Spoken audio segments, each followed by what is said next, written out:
my father is one of those guys, for those of you who are 40 and over in this room, and have the blessing of your parents, you understand that your parents start telling you stories as a kid, and they tell you then the same stories for like 40 plus years for your entire life. And what's interesting to me about that is that the stories actually change over time. They get much more dramatic as you go on. And my father, he was born poor, and then eventually he says, poor? I was so poor when I was young, I couldn't afford to be poor. I was just P-O. I couldn't afford the other two letters. And then the climactic patterns in his stories started to change. At first, he's from the mountains of North Carolina, but eventually all the stories started taking place during thunderstorms. Then there were hailstorms. You know how people say there was hail as big as a softball? No, my father's story is that hail was as big as Cadillacs. Excuse me, Lexuses. Sorry about that. Apologize, I gotta remember where I am. And the one-room schoolhouse that you always hear about eventually became a lean-to on the side of a mountain.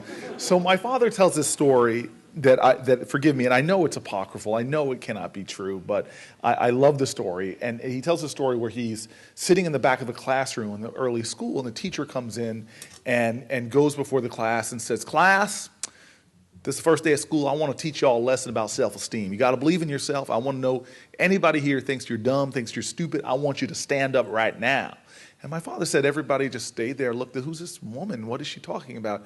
And she repeats herself. "Come on now, you think you're dumb, you think you're stupid, stand up, let's talk about it." And she just crossed her arms, stood there waiting. And finally my father said he just pushed his chair back and stood up proudly.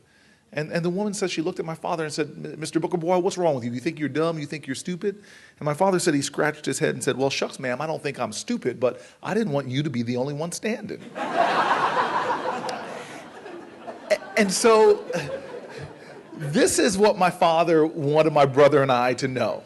He would tell these crazy stories about car-sized hail, and I still don't understand this. I had an argument with him over Thanksgiving when he claimed that one of the stories he told took place during a tsunami. I'm like, "Dad, you're in the mountains of North Carolina. I'm sorry." No. But he said to me what was important to him is that that my brother and I, always grew up in a way that we stood up for who we are. That we stood up in this world and infused our every moment with the truth, with the essence of our being. And he said he wanted me to understand what that was. And one of the terms that they use is that my father says that we, my brother and I, are the result of a grand historical conspiracy of love. That all that we are, my brother and I, is a result of this conspiracy on the part of people whose names we will never know. And my father used to try to make it real in our immediate family history. He would say, "Corey, my mother couldn't take care of me. And I ended up being raised by my grandmother. She couldn't take care of me." And then we eventually began to be raised. He was raised by his community. People in the community took him in. Eventually, one family took him in, and they raised him. And when it was time for him to leave high school, he was going to go work. And it was this community intervention. He didn't think he could afford college. And it was amazingly people. My father, when he told me the story last, literally teared up as he was telling me this moment in his life where he had people coming to him with dollar bills and envelopes, giving him enough money to pay his first semester's tuition at a small black college in North Carolina called North Carolina Central University. He said, "Sonny, you don't know those people's names, but all that you are today, your very existence is owned to these humble people in a segregated town in the mountains of North Carolina." He said, "But the conspiracy didn't stop there." He said, "I landed in college in the early 60s, right when the sit-in movement started."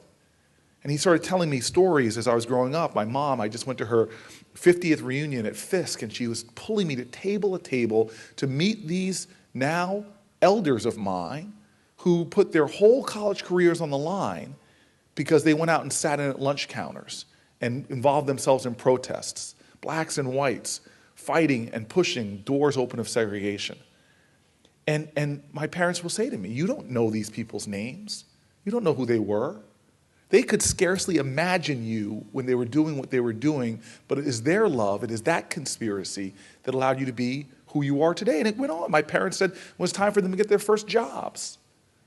And they went to apply, and all these companies wouldn't hire black people. It was blacks and whites who came together forming organizations like the Urban League that got them hired by places like, my father was one of the first blacks hired by Sinclair Oil Company, Woodruff and Latham, and then both my parents became two of the first blacks hired by a small company you've never heard of called IBM.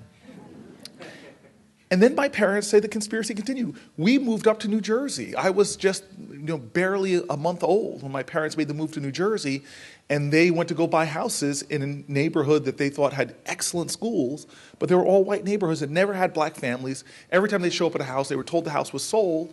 So they went out and found some people who did irrational things that decided that they would go as a couple following my parents. They were a white couple. Their names were Mr. and Mrs. Brown, but they were not brown.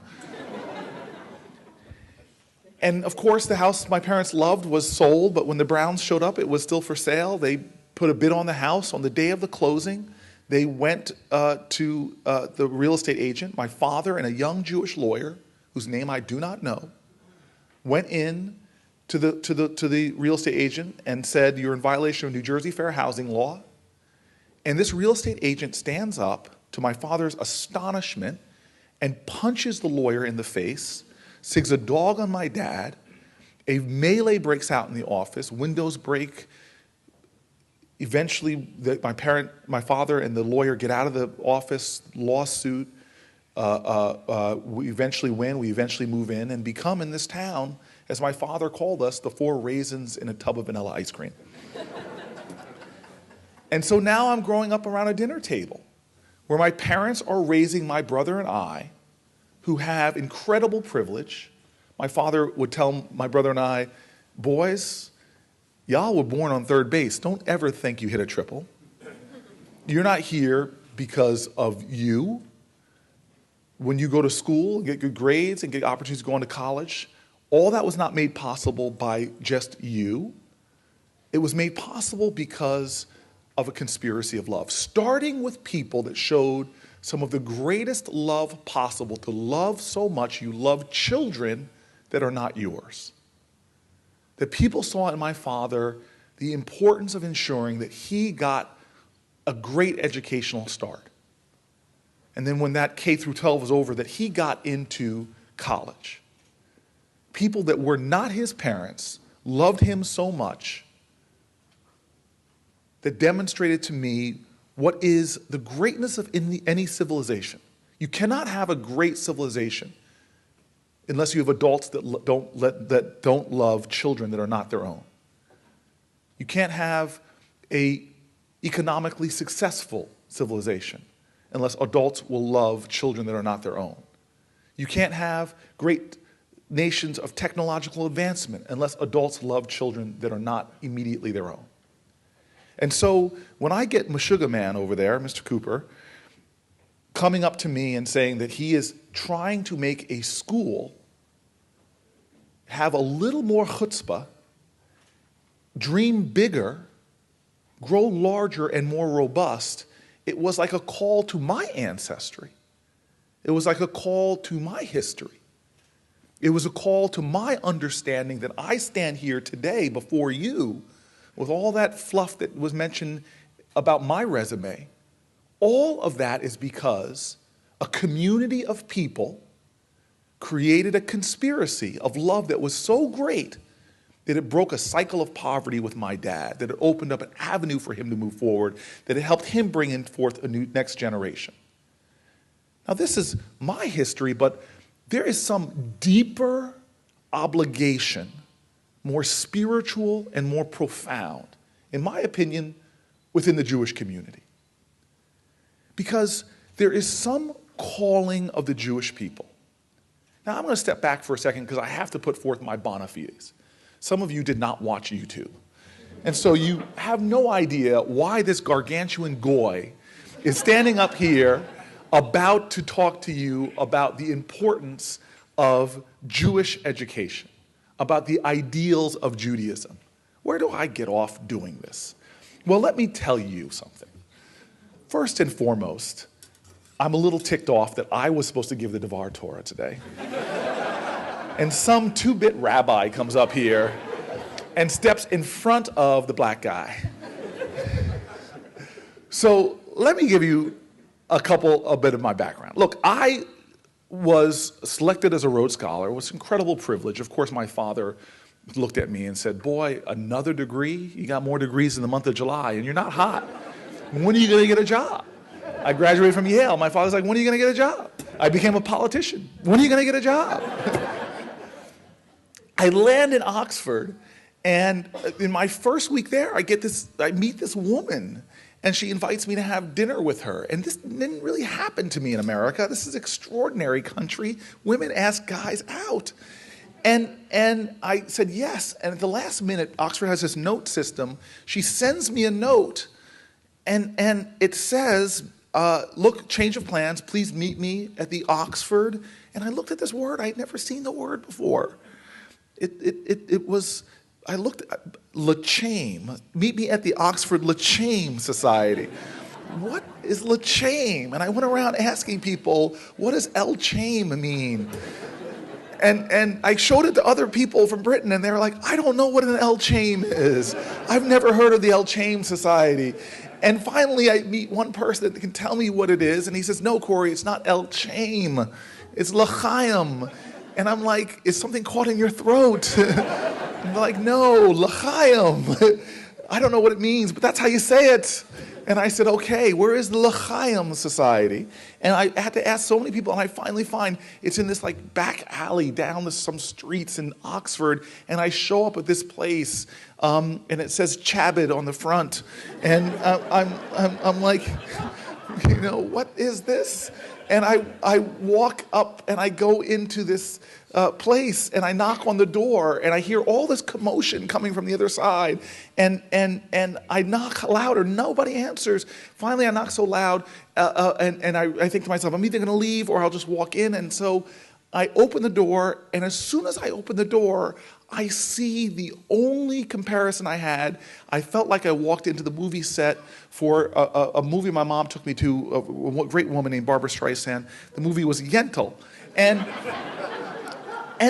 there were people, they had hats on and beards, and they had terrible tailors because strings were hanging out of their shirts.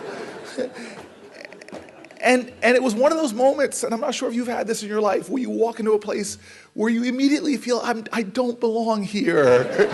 And everybody stops and gives you that look like you don't belong here. And people are looking at me, I'm looking at them, and I'm reading every mind in the room. Everybody's thinking, what is this big black guy doing here? And I'm thinking to myself, what is this big black guy doing here? And so this very orthodox looking woman comes over to me and she says, are you Cory Booker? And I'm shocked she knows my name. I'm like, oh my God, yes, I am Cory Booker. And she goes, well, the person that was supposed to meet you here couldn't make it tonight. and I was like, I was stood up. And not only was I stood up, but I was stood up before a bunch of people who I don't know.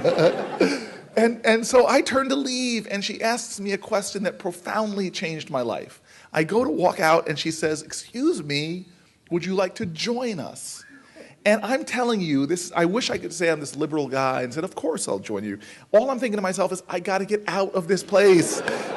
and now I'm thinking to myself, how can I think of a white lie? Like, I double book my Friday night dates.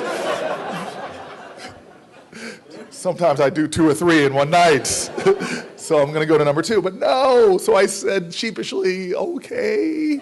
And she brings me over to this table that's a banquet table, all full.